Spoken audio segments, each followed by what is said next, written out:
parle d'un gouvernement de warriors et ce gouvernement est un gouvernement responsable qui sait s'y mettre ou s'y prendre au problème de la République démocratique du Congo. Pour cette thématique, c'est des thématiques, sur ces plateaux, je suis avec le président Bob Bolaboué qui est ici, il est également coordonnateur. Bon, il est dans la dynamique pour la vérité des urnes avec Martin Fayulu et Adolphe Mouzitou. Président Bob Bolaboué, soyez les bienvenus.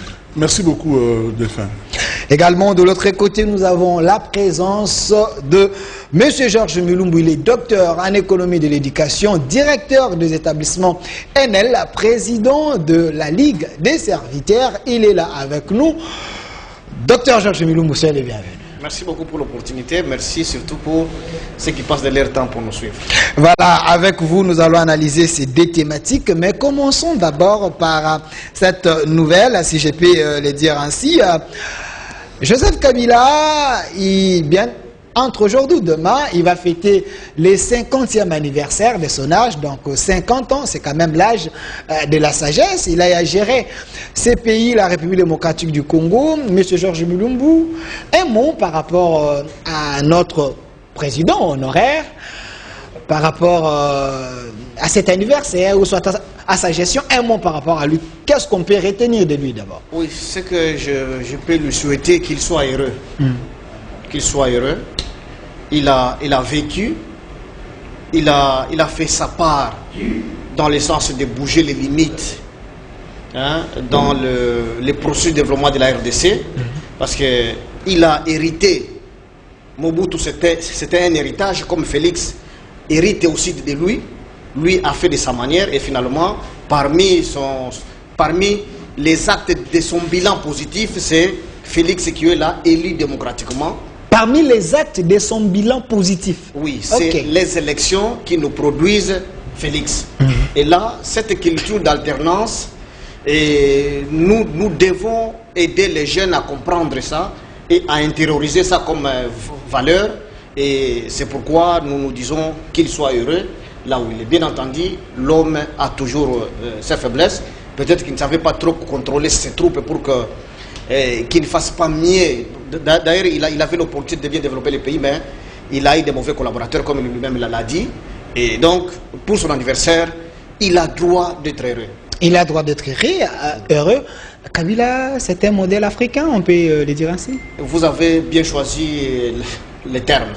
C'est un modèle africain. Merci. Et si c'est ce que Félix doit faire, parce que s'il traite mal Kabila, c'est-à-dire celui qui va venir après lui, il va aussi les traiter mal, de la même manière, peut-être avec beaucoup de vigueur. Donc Kabila, c'est une valeur qu'on doit protéger dans ces pays. Comme lui-même a dit qu'il respecte beaucoup Kabila, moi je pense qu'il aille dans la même manière et qu'il organise aussi les élections. Il va rester aussi, et nous lui dirons un bonjour, qu'il soit aussi en paix. Merci. Président Bobola, je rappelle que vous êtes de la Mouka avec Martin Fayulu et Mouzitou. Qu'est-ce qu'on peut retenir de Kabila? C'est quand même un président qui nous a géré pendant plus de 16 ans, donc 18 ans. Est-ce Kabila, en écoutant M. Georges Mulumbu, c'est quand même un modèle africain? Vous savez, Delphin, notre pays a connu 3 cycles électoraux. 2006, 2011, 2018.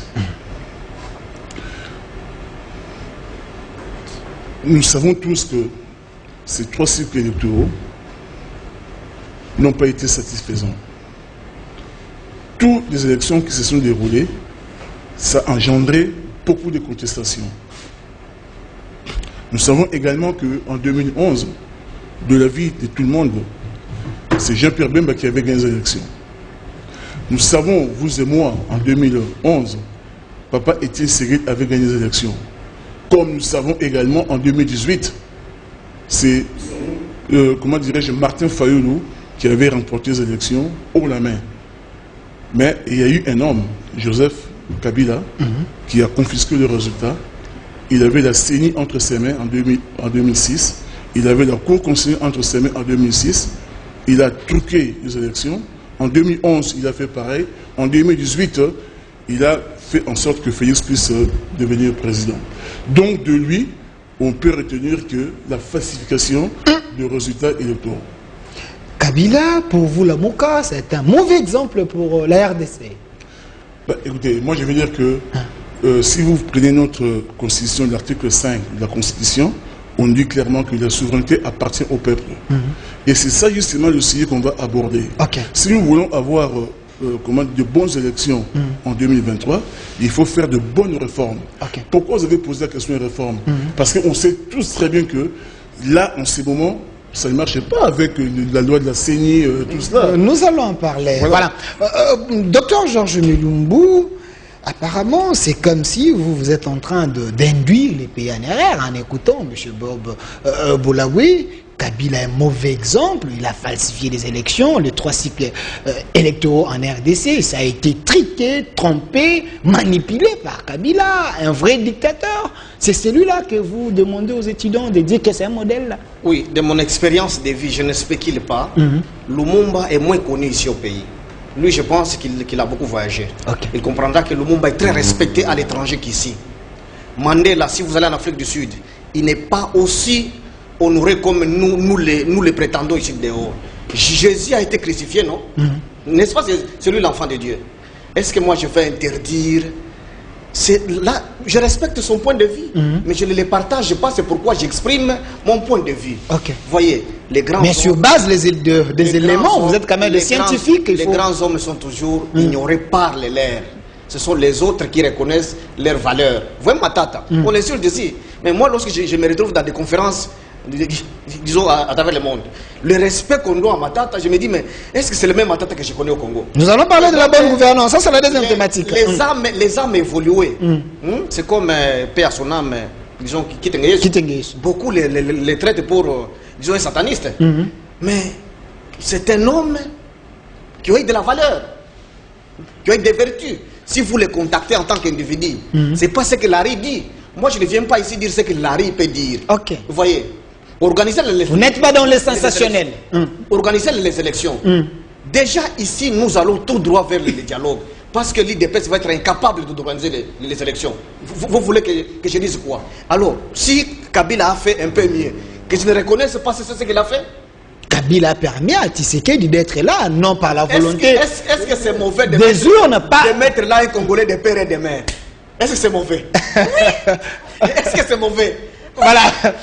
Merci. Nous avons un Congolais de père et de mère. Nous allons y arriver par là. Président Boulaoui, nous traitons les affaires de la République démocratique du Congo avec le sérieux possible.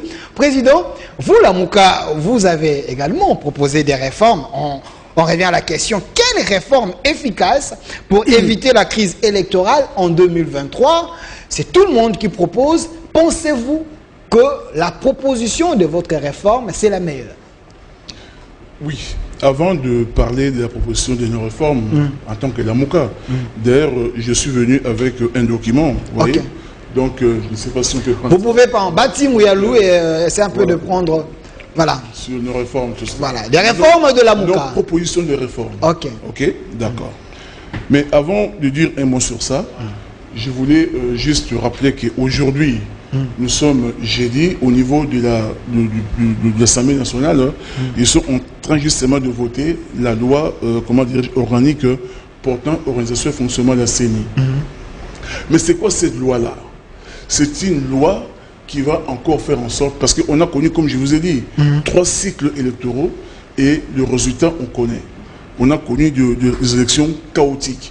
La plus chaotique, c'est celle de 2018. Maintenant, dans leurs lois qui vont faire voter au niveau du Parlement, ils ont repris pratiquement la même chose. C'est qu'ils vont faire en sorte qu'il y ait 4 personnes au niveau de la majorité, au niveau du bureau. 4 majorités, 2 oppositions, 1 société civile, ça fait 7 membres du bureau. Donc on revient un peu comme dans le passé. Alors, ils sont en train de marcher sur les traces des Kabila. Bien sûr, si on prend 4 majorités, 2 oppositions, 1 société civile, on voit très bien que la majorité, le pouvoir actuel, il a le bureau entre ses mains. Or, nous, au niveau de la Mouka, dans nos propositions, le but poursuivi, ou bien l'objectif, c'est quoi? Dépolitiser la CENI. Faire en sorte que la CENI soit vraiment impartiale, neutre, transparente. Ce n'est que comme ça qu'on pourrait avoir de bonnes élections. Mais par rapport à ce qu'ils sont en train de faire là, ils ont profité du fait que nous étions pris par l'histoire de Goma. Les gens étaient un peu distraits tous là pour faire passer leur loi, mais une loi qui prépare la tricherie. Maintenant, je vais vous parler un peu de nos propositions rapidement. Ok. Nous disons ceci. Pour dépolitiser la CENI, il faut qu'il y ait 8 membres, donc 8 délégués de la société civile. Il faut qu'il y ait 8 délégués des confessions religieuses autres que la société civile. Par exemple, aussi, il y a 8 grandes confessions religieuses ici. L'Église catholique, l'Église protestante, l'Église des réveils, tout ça, ils envoient 8 délégués. La société civile, conseil de magistrature, ordre des avocats, les femmes, ils envoient 8, ça fait 16. Et puis, on va recruter un rapporteur, ça fait 17. De 17 là, ils forment le bureau. Et les 8 membres de confessions religieuses, ils vont diriger la CENI à tour de rôle, d'une manière rotative. 3 mois ou 6 mois, peu importe, mais nous on a proposé 3 mois. Maintenant, les politiques interviennent où? Les politiques interviennent au niveau de la plénière. Au niveau du bureau, il n'y a pas de politique. On laisse la société civile, on laisse les forces sociales diriger la CENI. Au niveau de la plénière, maintenant, on peut adjoindre 6 délégués venant justement des partis politiques. On tient compte des élections passées. Il y avait eu 3 qui sont arrivés en premier. Chaque candidat arrivé en premier délègue 2 personnes. Ça fait 6. Plus 17, ça fait 23. Et c'est comme ça qu'on peut avoir une CENI réellement neutre, impartiale. Et on peut alors espérer avoir de bonnes élections en 2023. Mais avec ce qu'ils sont en train de faire là, ça ne marchera pas. Il y aura toujours des contestations. Je ne pense pas que vous êtes un prophète de malheur. Docteur Georges Mulumbu, je rappelle que vous êtes directeur des établissements NL, docteur en économie de l'éducation. Quelle est la bonne réforme, selon vous, pour éviter la crise électorale en 2023?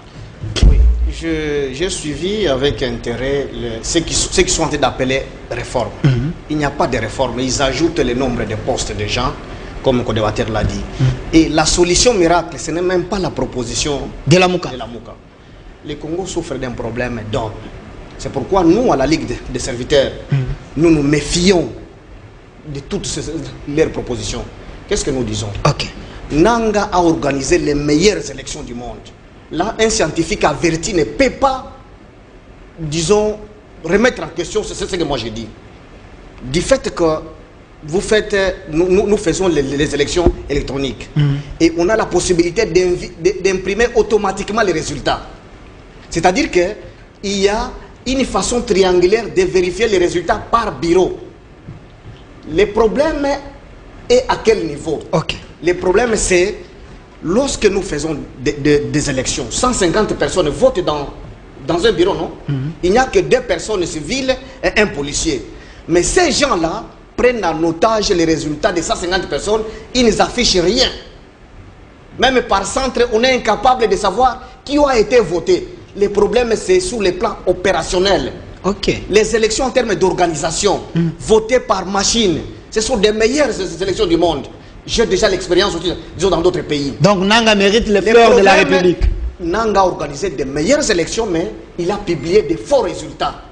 Il a publié de faux résultats sur ce que je suis en train de dire.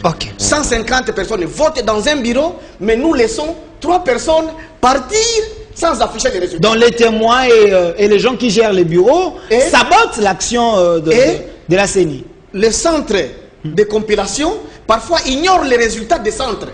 Vous comprenez là où intervient la fraude et la faiblesse de notre système électoral. C'est sur le plan opérationnel. Qu'est-ce que nous devons faire? C'est que la Mouka doit s'allier à nous.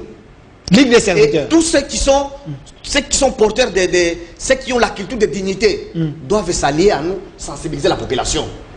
Pour qu'on laisse la loi même telle qu'elle. Même si on met Jésus à la tête de la CENI, tel que ça y est là, Jésus va diminuer sa popularité.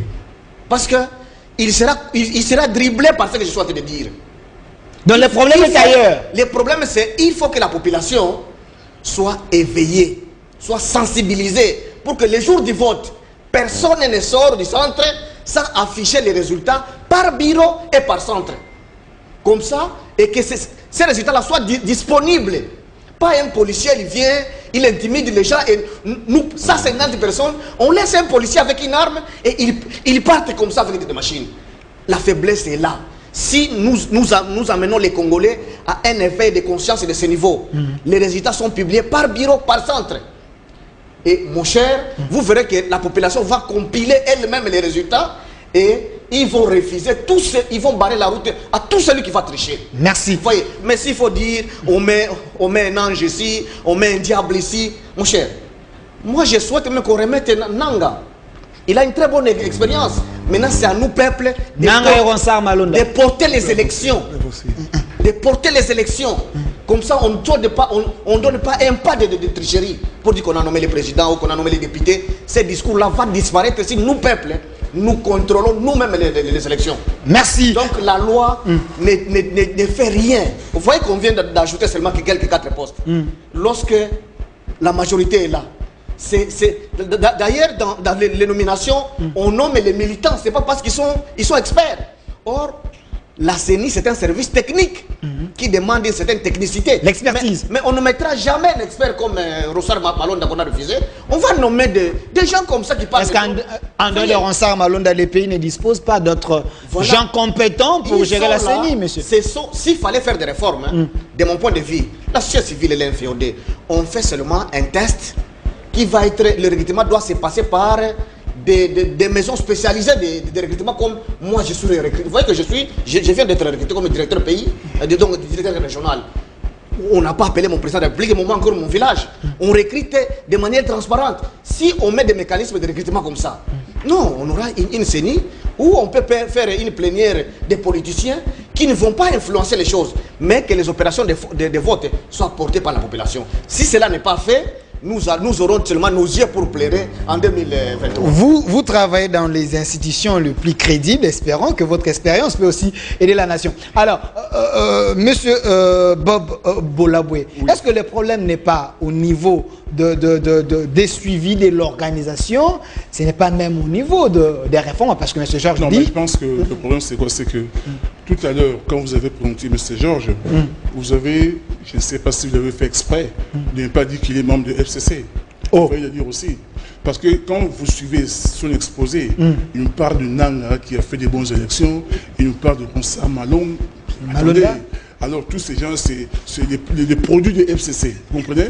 Alors, je comprends qu'ils puissent jeter de fleurs à des gens. À Kabila et au FCC. Prenons un peu Nanga. Ok. Mais Nanga aujourd'hui, il ne peut pas voyager. Et je veux dire que son nom est cité, comment dirais-je, aux États-Unis, en Europe, partout, comme étant une personne qui a fait en sorte que les élections soient un chaos dans ce pays. Ce n'est pas un homme crédible. Il n'est pas crédible. Lorsque j'attends me dire que voilà, Nanga il a réalisé des bonnes élections. Nanga, Matata, Kabila, tous ces gens. Vraiment, c'est grave. Nanga aujourd'hui est connu pour être la personne qui a fait en sorte que le peuple souverain ne puisse pas désigner des gens. Tout à l'heure, il s'est contredit. Il a dit qu'il y a eu des bonnes élections, mais on a annoncé de faux résultats. Mais qui a annoncé les faux résultats? C'est pas Nanga. Mais il a expliqué le pourquoi. Attendez, mais je veux dire que lorsque vous êtes en train de travailler, la tricherie se prépare en amont et en aval. Vous comprenez?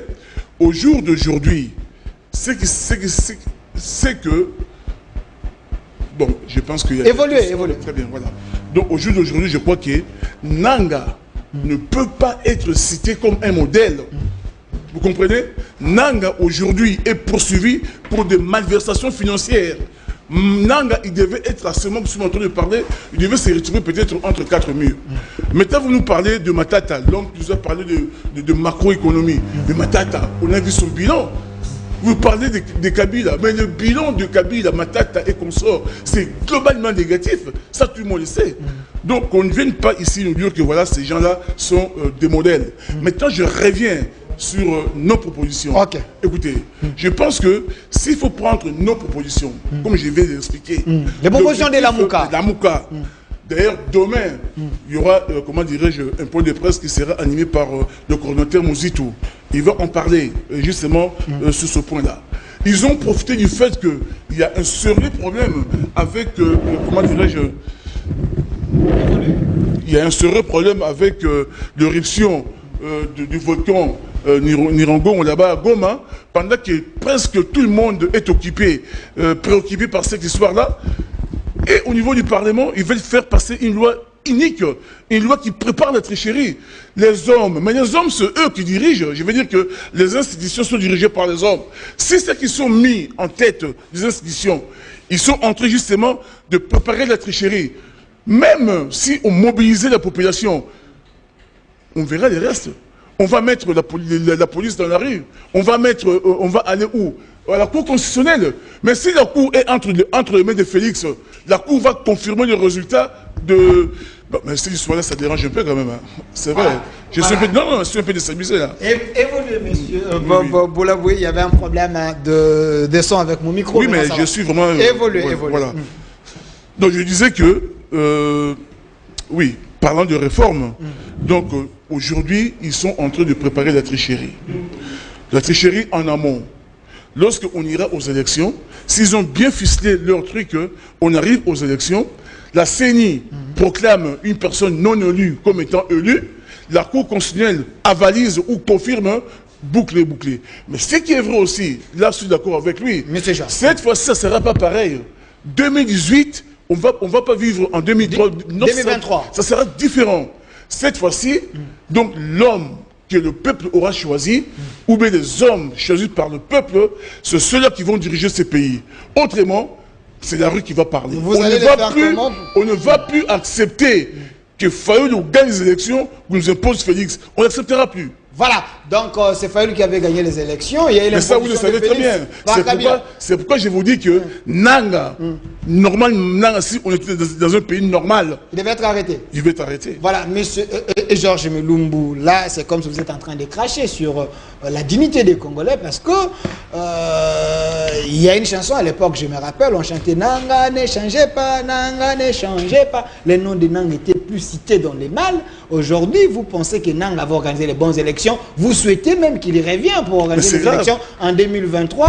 Vous avancez les arguments ici, et selon M. Bobo Laboué, il dit vous êtes contredit. Oui, vous savez que même Jésus n'a pas été accepté par les siens. C'est pourquoi il a été pendu. Tous nous connaissons, non? C'est l'enfant de Dieu. Moi, je ne dis pas ici que Kabila est saint. Je dis, je reconnais ce qu'il a fait pour bouger les limites. Il ne s'est pas plaint de l'héritage comme le régime actuel s'est plaint de l'héritage. Moi, je donne toujours l'exemple. Okay. Mon père n'a jamais fait un seul hectare de champs par saison. Mais moi, j'en fais 20. Et s'il fallait que je reste là en train de crier héritage, héritage, héritage. Vous voulez dire quoi? Nous sommes là pour résoudre la situation, les questions de notre temps. Ok. Je ne sais pas si vous comprenez. Le temps de Mobutu, il n'y avait pas aussi les bons miniers comme il y a maintenant au Katanga. Tu vois? Donc si nous ne sommes pas capables de gérer les questions de notre temps, la moindre des choses, c'est aller aux élections, que les peuples élisent des gens capables. Donc moi, je ne suis pas ici pour dire Kabila c'est un saint. Ça, je reviens une fois pour toutes. Mais je dis, je rêve pour une autre RDC. Et rêver une autre RDC, moi je ne dis pas que Kabila doit revenir, ou Matata doit revenir. Et moi, je fais quoi au Congo? Et moi, je rêve même en 2023 disons que je gagne Félix. Mais vous allez gagner avec quelle CENI, quelle réforme? Il faut mettre les garde-fous. C'est pourquoi, connaissant la faiblesse, moi j'étais candidat en 2018, non? J'étais élu, ma requête était jugée fondée, recevable par cette cour. Je connais l'harcèlement sous la corruption que j'ai subi, ça je sais. Je connais les faiblesses en termes d'opération, c'est pourquoi je propose, je dis, au lieu que les responsables religieux et les soi-disant leaders politiques, parce que cette crainte-là de ne voir que les bureaux, c'est parce que nous sommes des faux leaders majoritairement. Nous sommes leaders parce que nous avons un peu d'argent, on peut acheter quelques polos. Mais dire qu'on est accepté parce que nous faisons du bien pour le peuple, tout le monde est nul dans la classe politique. Nous avons Fayoulou qui draine des foules derrière lui quand même. C'est pourquoi est-ce qu'il va traîner la foule comme je l'ai fait chez moi aussi? Tu vois? Donc vous n'êtes pas nul alors? Oui. C'est pourquoi je dis, je ne prétends être... Je ne dis pas que je peux couvrir toute la RDC. Je ne me comporte pas comme l'IDPS. Ignorer les autres, croire qu'en 2023, seul l'IDPS va gagner le pays. Non, je ne rêve pas comme ça. Je pense fédérer les efforts. À un moment, peut-être je vais aborder son leader, Fayoulou, qu'il me soutienne. Parce que nous sommes du renouvellement de la classe politique. Nous sommes une nouvelle offre politique. Vous voyez, je dois reconnaître les mérites de Kabila, je dois reconnaître les mérites de Félix. Là où ils ont échoué, moi je vais améliorer pour le développement. Alors, qu'est-ce qu'il faut changer exactement en tant que scientifique la loi par rapport à la situation? Pour la loi électorale, j'ai dit, tous les leaders religieux et nous autres, soi-disant de la société civile, sensibilisons la population pour s'approprier des élections. La loi électorale, elle est bonne. Nanga a organisé les meilleures élections par voie électronique, malgré que la MOUC a refusé. Mais tout le monde s'est rendu à l'évidence qu'en votant par voie électronique, c'était très sûr et facile. On peut imprimer les résultats. Maintenant, ce sont ces résultats-là qui ont été bradés pour proclamer les gens qui n'ont pas été élus. Mais non, la personne qui a bradé les élections, vous souhaitez que cette personne rentre, c'est là où il y a le problème. Moi, j'ai dit, par exemple, si je parle de Nanga, j'ai dit, j'ai donné l'exemple même de Jésus, j'ai dit, avec les réformes qu'on fait là, même si on met Jésus, il sera aussi... C'est pourquoi j'ai dit, on peut mettre même Nanga, mais si nous arrivons... Est-ce que je ne sais pas si vous comprenez? Il ne faut pas prendre les choses sans comprendre la façon dont j'explique. Si nous sensibilisons la population, que les 150 personnes qui votent par bureau s'approprient de les résultats, ils sortent du bureau sachant que nous avons élu majoritairement tel. Chaque bureau, ça se passe comme ça.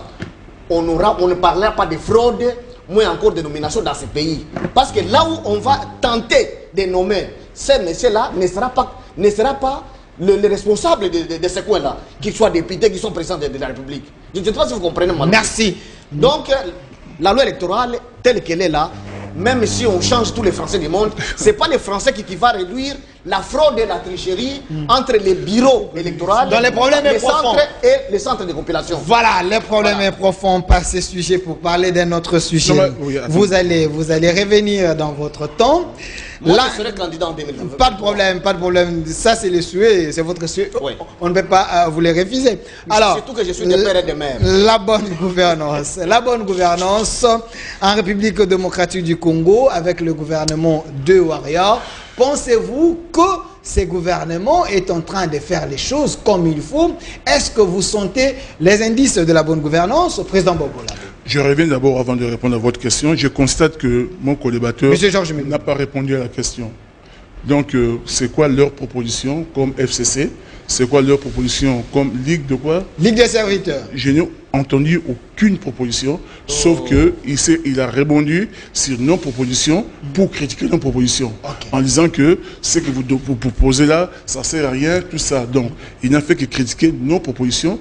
Entre-temps, je n'ai pas entendu les propositions de leur camp. Voilà. Ça, c'est le experts qui sont recrutés par des maisons sérieuses. Ça, c'est le premier constat. Merci, attendez. Merci. Vous allez noter, vous allez répliquer. Apparemment, il n'est pas avec nous ici. Attendez, vous allez répliquer. Évoluez, président. Et deux, j'ai constaté beaucoup de contradictions dans son exposé. Beaucoup. Et à tel point que je suis un peu perdu, quoi. Il dit que tous les hommes politiques sont nuls. Après, il dit que je pourrais demander à Martin Fayulu de me soutenir. Il dit que... Je ne comprends plus. Il dit que Nanga a fait de bonnes élections. Mais il oublie que Nanga, lorsqu'il avait proclamé le résultat, il n'a pas tenu compte du bureau de vote. Donc, on avait dit que le résultat seront publiés, que les résultats viendront du bureau de vote. Bureau par bureau. Bureau par bureau. Il a publié... Attendez, est-ce que je peux terminer? Vous avez compris maintenant ce que j'ai donné comme proposition. Parce que vous avez dit que je n'ai rien proposé. Maintenant, vous comprenez c'est ce que j'ai proposé. Attendez, vous allez revenir sur ça. Évoluez. Bah, moi, je pense que quand vous parlez, moi, je vous écoute. Hein. Je ne parle plus. Je suis très content que vous ayez compris. Je fais ça exprès. Ok, merci. Quand mon collaborateur parle, je reste silencieux lorsqu'il prend la parole pour ne pas être aussi interrompu. Merci. Évoluez, président. Donc, je disais que Nanga a publié le résultat. Le bureau de vote n'avait pas encore fini les compilations. Il a publié sur aucune base. Ok? Il a publié. Pendant que le bureau de compilation était encore en train de travailler. C'est cet homme-là qu'on dit qu'il a réalisé des bonnes élections. Bizarre. Maintenant, je veux dire... Est-ce qu'il n'était pas sous pression de politique? Mais bien sûr. Mais Nanga était membre de PPRD, non? Qui ne le sait pas? Selon vous? Mais pas selon moi, lui-même. On ne va pas refaire l'histoire. Parce que nous parlons des élections. Voilà. Le nom de Nanga c'est ce que je vous dis. C'est normal. Je dis que Nanga représente la partie la plus sombre de notre histoire sur le plan électoral. On ne devait même pas évoquer son nom sur ce plateau. En fait, à mon avis. Parce que c'est quelqu'un qui représente, comment dire, la tricherie. Les mâles congolais. La tricherie, la fraude. Il représente ça, tout ça, Nanga. Donc, venir parler de Nanga ici comme modèle, je suis vraiment désolé. Maintenant, j'ajouterai une chose en disant ceci. Aujourd'hui, c'est vrai que la classe politique congolaise est la classe la plus pourrie d'Afrique. Comme disait, comment dirais-je, notre camarade sénégalais, le président du Parlement sénégalais. Mais dans cette pourriture de la classe politique congolaise, il y a quelques personnalités qui excellent, qui sortent du lot. Et parmi ces personnalités, on peut citer des gens comme Fayoulou, des gens comme Bobo Laboué, il y en a quand même. Ok? Donc, on ne peut pas mettre tout le monde en disant que la classe politique est nulle, tout ça. Non. Moi, je ne vois pas les choses de cette manière-là. Okay. Maintenant, la bonne gouvernance. La bonne gouvernance. Sentez-vous quand même. La bonne gouvernance. Au jour d'aujourd'hui, je peux vous dire que tout programme économique, peu importe ce que pourra faire le gouvernement, tout gouvernement est jugé sur le résultat sur le plan social. Comment vit son peuple? Que ressent le peuple? Le ressenti du peuple. Aujourd'hui, si vous prenez la gouvernance de Félix, vous partez, je le dis souvent, vous êtes un journaliste, prenez votre micro-baladeur, circulez, posez la question aux mamans, aux jeunes, tout cela. Il y a même ceux qui commencent à dire qu'au temps de Kabila, on était mieux. Je vous avais dit que Kabila, son bilan est négatif, globalement négatif. Mais il y a quand même des gens qui commencent à trouver qu'au temps de Kabila, c'était mieux. Même dans la négativité de Kabila, voilà. Donc ça veut Kabila dire quoi? Est préférable que Félix. Ça veut dire que nous sommes en train de vivre quelque chose, comment dirais-je, d'inattendu. Les gens ne comprennent pas. Pas d'eau, pas d'électricité, pas de route, le panier de ménagères complètement. Donc les gens vivent une souffrance aujourd'hui incomparable. Atroce. Atroce. Alors, à cela, il faudrait ajouter quoi? Il faudrait ajouter le sentiment, comment dirais-je, de tribalisme qu'on a inoculé dans ces pays. À cela, qu'est-ce qu'il faut ajouter? La mauvaise gestion comment dirais-je, de la pandémie, à tout cela, la mauvaise gestion du volcan, là-bas à Goma. Tout cela fait que on a affaire avec un gouvernement, je vous l'avais dit, qui navigue à vue, qui n'a pas, comment dirais, une sorte de boussole. Il vit du jour au jour. Et on appelle ça gouvernement de warriors. Mais ça fait maintenant pratiquement 1 ou 2 mois qu'ils sont là, peut-être plus. Qu'est-ce que vous voyez concrètement? Ils n'ont fait rien. Donc vous, là, quand vous voyez rien. Vous avez vu quelque chose, vous? Tous les efforts, c'est là où il y a que le gouvernement est en train de faire. Vous voyez rien. J'ai dit que ce que le gouvernement est en train de faire, on devait le voir sur le plan social. Or, sur le plan social, vous prenez par exemple les routes, vous prenez par exemple le logement, vous prenez le pouvoir d'achat, le pouvoir d'achat de nos concitoyens. Vous prenez par exemple, mais on ne sent rien. Ok, merci. Docteur Georges Mulumbu, coordonnateur de la Ligue des serviteurs, ne nous appelez pas, on est en direct. Suivez cette émission également ici en rediffusion sur PS TV à 23h45 et aussi aujourd'hui à Movie Channel à partir de 20h30 et le jour suivant à 12h30. Prenez déjà ces programmes, j'ai dit bien, ici à PS TV, la rediffusion c'est à 23h45, à Movie Channel à 20h30 et le jour suivant demain à partir de 12h30. Et puis abonnez-vous massivement sur notre chaîne Magazine au Centre TV. Docteur Georges Mulumbu, est-ce le gouvernement de Warrior, le gouvernement en place, est-ce un gouvernement qui met les pas dans la bonne gouvernance? Est-ce que vous sentez des efforts de la bonne gouvernance avec ce gouvernement?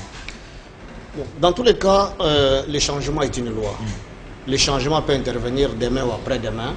Mais si nous devons voir à la date d'aujourd'hui, nous qui avons l'opportunité de fréquenter les provinces, nous disons qu'il y a encore beaucoup d'efforts à faire. Et c'est pourquoi nous disons ici, pour que les gens, il y a 2 ans, maintenant 2 ans et demi, je dis toujours que le défi du président actuel, c'est la gouvernance. Ce n'est pas le changement des personnes. Vous voyez qu'ils ont fini au niveau national, maintenant ce sont les provinces qui sont déstabilisées. c'est pas ça ce qui va les faire réussir. Le problème, c'est changer la manière de faire. Et là, moi, je propose les contrats d'achat de performance. Je le dis toujours, peut-être que les gens ne comprennent pas, ils disent, peut-être c'est un Français qui sont, disons, incompréhensibles. Moi, je donne toujours l'exemple. Comme il est là, ils sont à 2 ans et demi, déjà ils font encore ce gouvernement de Wario. Je prends les ministres des titres fonciers. Nous achetons des maisons ici, des immeubles.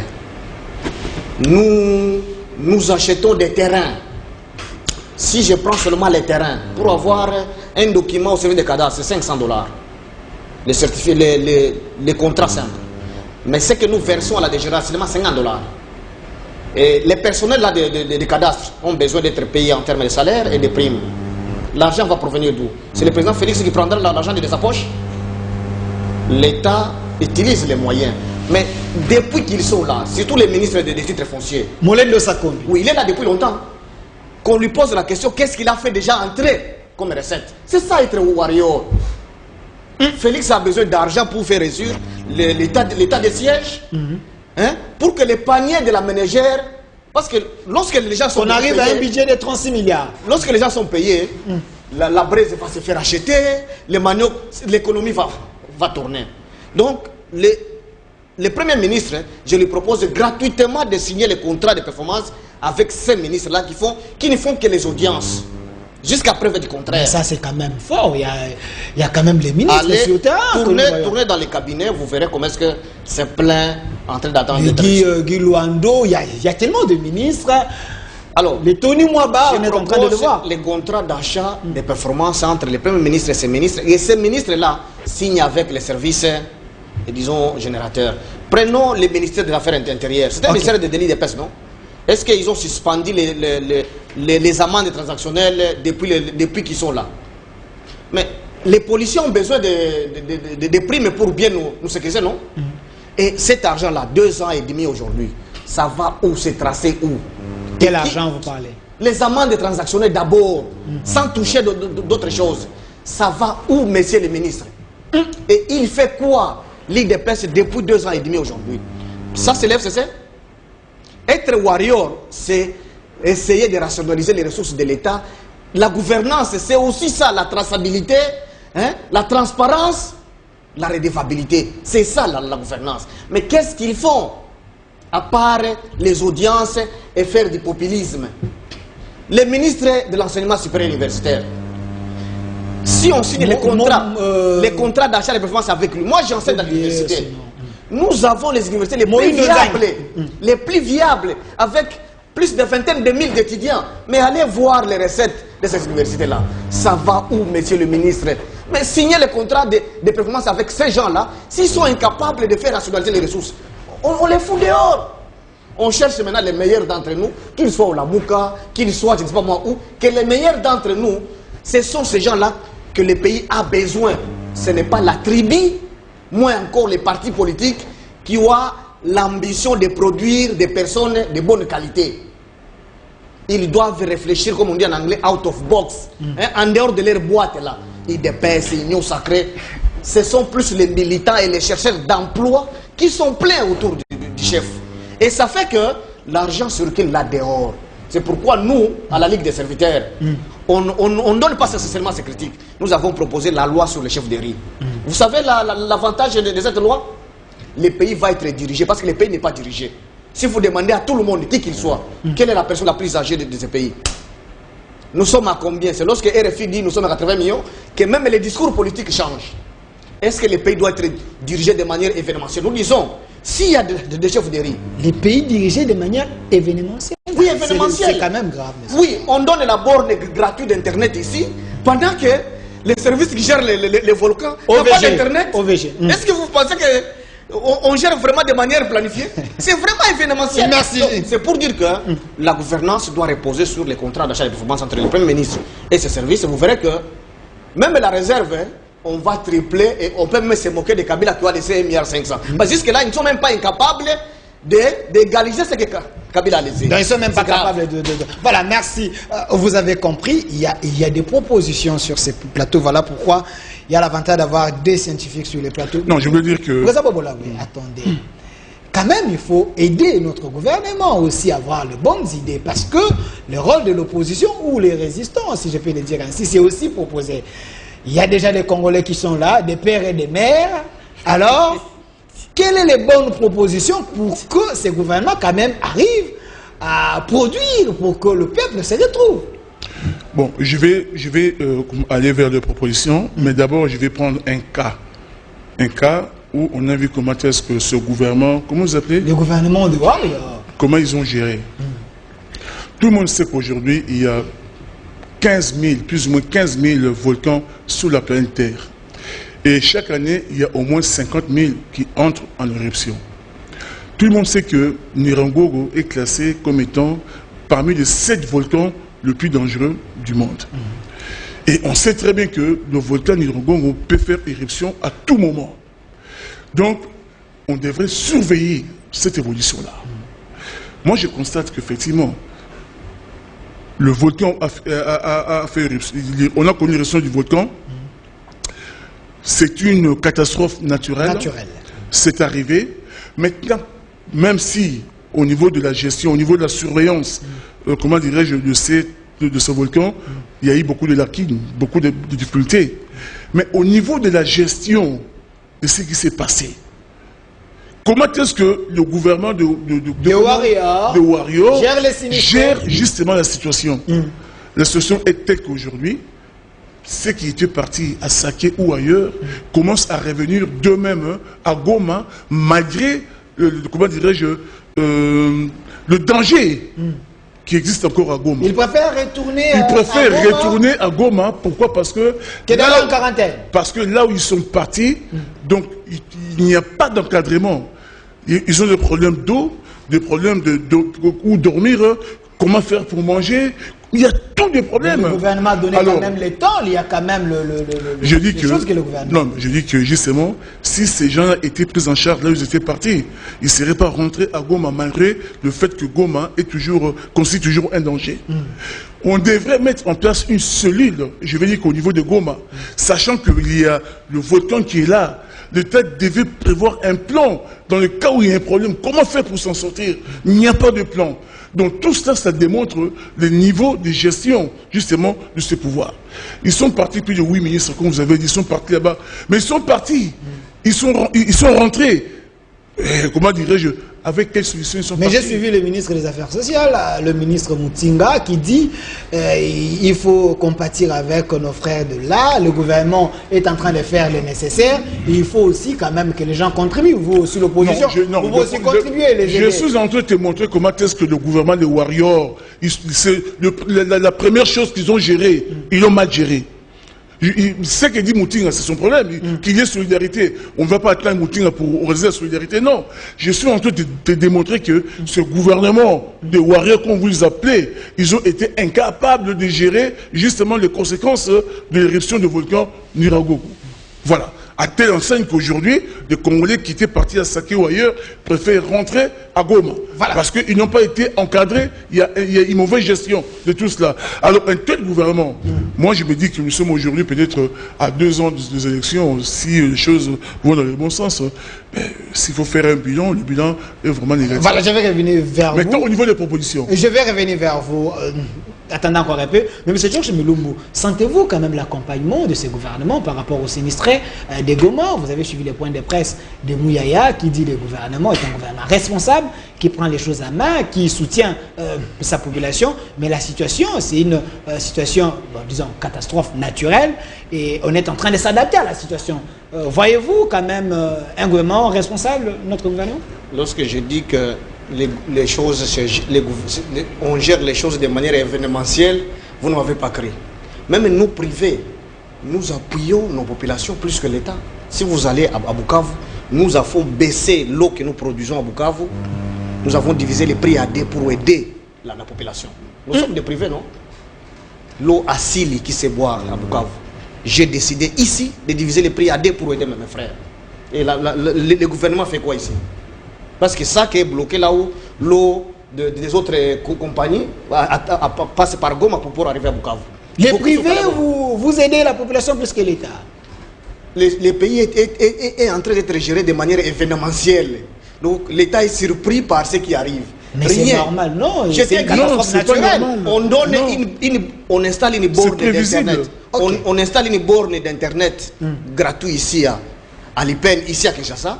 Mais on oublie qu'il faut prévenir de sauver des vies. Est-ce que vous comprenez? L'OVG a manqué la connexion pendant 6 mois. Est-ce que vous comprenez? Et là, il faut qu'un bailleur finance. Comme le bailleur a suspendu son appui et rien ne marche. Vous voyez, le problème c'est que le pays doit être dirigé, mon frère. C'est pourquoi je dis toujours, comme nous nageons dans une chambre d'antivaleur, faisons vite. Malheureusement, mon frère espère les élections en 2023. Je répète ici, il n'y aura pas d'élection en 2023. On va aller au dialogue. Et préparez-vous à la Mouka. Peut-être qu'on va vous proposer ministre de ce temps-là dans ce gouvernement de dialogue. Parce qu'il ne prépare rien. D'où tirez-vous ces révélations? Parce qu'apparemment, tout le monde, Félix Tshisekedi a dit qu'il y aurait élection. Vous rêvez. Ok. Prenez ces paroles, gardez-les jalousement. Nous allons en 2023, non? Seul l'homme qui a respecté sa parole, c'est Kabila. Voilà, merci. Alors, nous allons vers la fin de l'émission. Nous allons aller aux propositions, mais il y a une question directe. Il y a les Congolais qui ont traversé vers le Rwanda. J'étais avec le vieux Maurice Liko ici, le dernier chargé de mission de Mobutu, qui alerte le gouvernement. Il dit, ceux qui sont partis là-bas, lorsqu'ils vont rentrer, nous devons craindre encore l'infiltration parce que le Rwanda est fort en infiltrant les Congos. Vous, la Mouka, pensez-vous que ça peut être possible? Moi, je pense tout simplement que Paul Kagame, le président du Rwanda, c'est le frère de notre président de fait, non? C'est son frère. Alors, son frère, je ne vois pas comment dirais-je, son frère infiltrer notre frère, je ne sais pas. Mais ce qui est sûr est que le Rwanda, non seulement il va profiter de ça pour envoyer sa population au Congo, le Rwanda a déjà infiltré notre armée. Le Rwanda a déjà infiltré notre gouvernement. Le Rwanda a infiltré toutes nos institutions au jour d'aujourd'hui. C'est pourquoi d'ailleurs... J'ai suivi l'ambassadeur de Rwandais, Vincent Karega. Il dit, vous rêvez. Mais le Rwanda s'occupe de son pays pour que son pays se développe. Effectivement, c'est pourquoi aujourd'hui ils sont devenus de grands exportateurs de coltan, alors que sur leur sol, ils n'ont qu'une mine de coltan. Effectivement. Où est-ce qu'il a trouvé le coltan? S'il n'était pas parti piller là-bas au Congo. Il a répondu à cette question-là, votre ambassadeur? Je ne pense pas, il ne pourra pas répondre. Non, je vais seulement dire que si aujourd'hui, la diaspora congolaise basée par exemple en Europe dit que le pays est sous occupation, quelque part ils n'ont pas tort. Ils n'ont pas tort, pourquoi? Parce qu'on voit comment est-ce que les choses sont gérées. Lorsque par exemple un Kagame qui s'élève, comment dirais-je, il est dans la dénégation, il dit que dans le révisionnisme, il dit qu'il n'y a jamais eu de crime au Congo.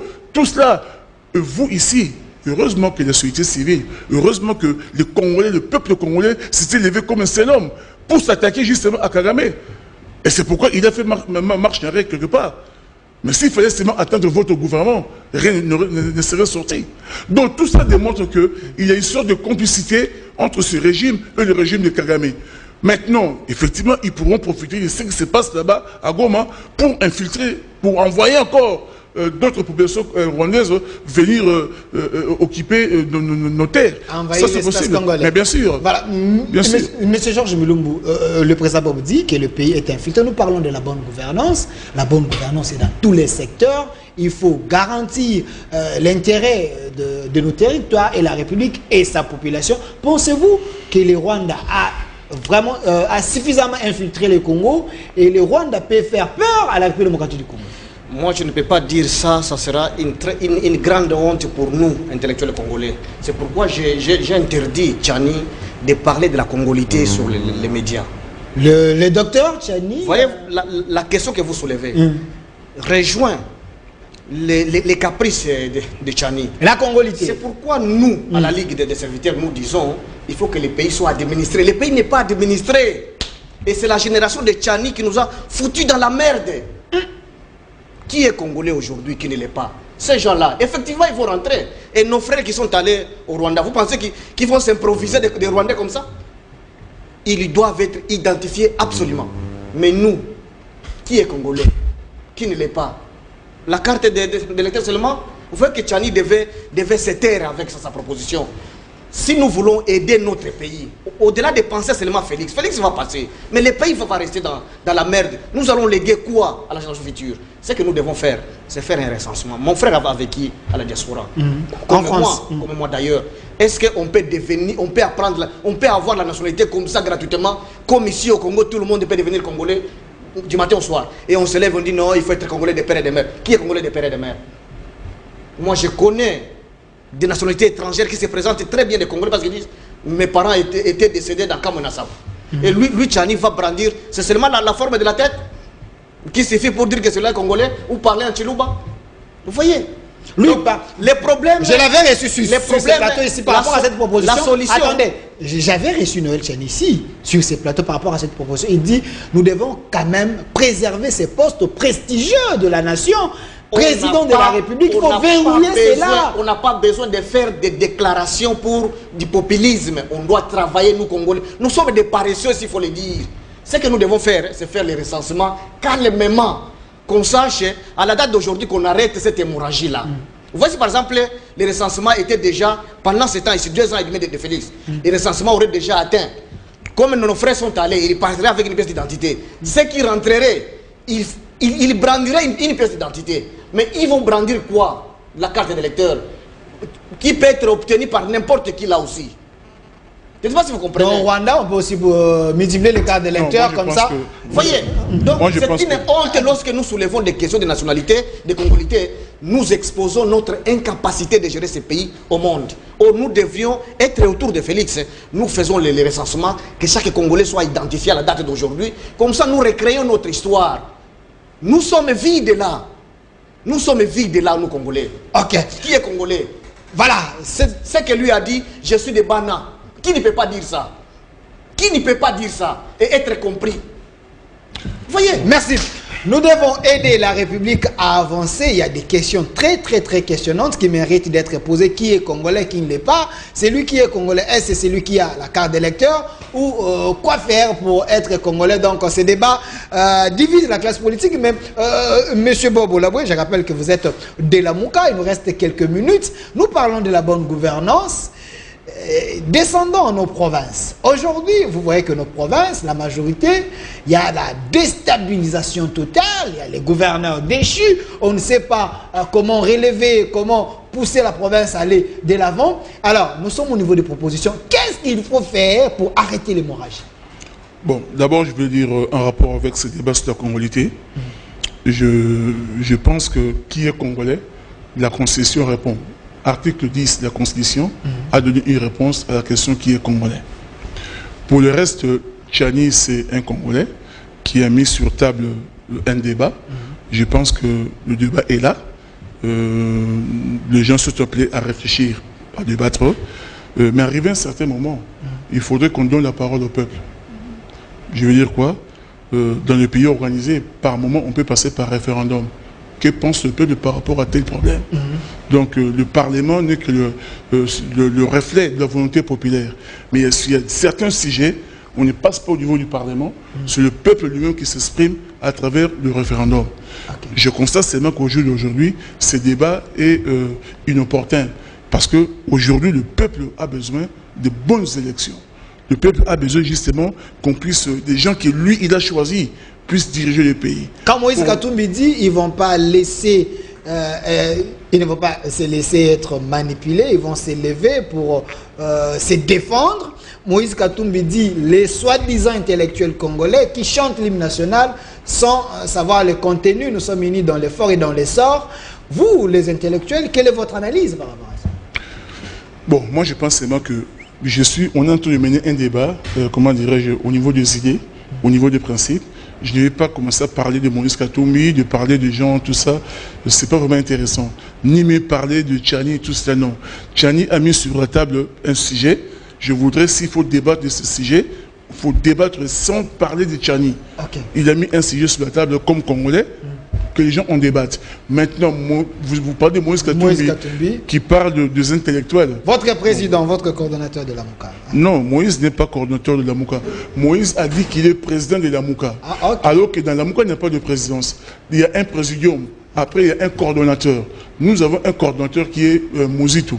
Donc, on n'a pas un président au niveau de la lui Mouka. ne maîtrise même donc, pas. Si il est président de la Mouka, ce n'est pas notre la Mouka en tout cas. Voilà. Le province. Maintenant, par rapport aux provinces. Qu'est-ce qu'il faut faire pour arrêter l'hémorragie? D'abord, qu'est-ce qui se passe aux provinces? Il se passe que justement, on a ici, au niveau du pays, un parlement. Un parlement qui avait été nommé, tout le monde le sait. Et après avoir été nommé, ce même parlement a été racheté, corrompu, pour faire basculer la majorité. Aujourd'hui, on a une majorité union sacrée. Maintenant, on veut faire en sorte que cette majorité union sacrée, dès qu'ils l'ont reçu ici, sur le plan national, ils veulent maintenant que ça se passe pareil au niveau provincial. Ils veulent que l'union sacrée puisse détenir la majorité. Dans cet temps partout. Mais c'est ce qu'ils sont en train de faire. Okay. Je veux dire que tout ce que vous voyez comme déstabilisation de gouverneurs, tout ça, parce que de rire, il y a une volonté de vouloir imposer l'union sacrée dans toutes ces provinces-là. Donc moi, je pense que là aussi, nous sommes en train justement de diriger les pays.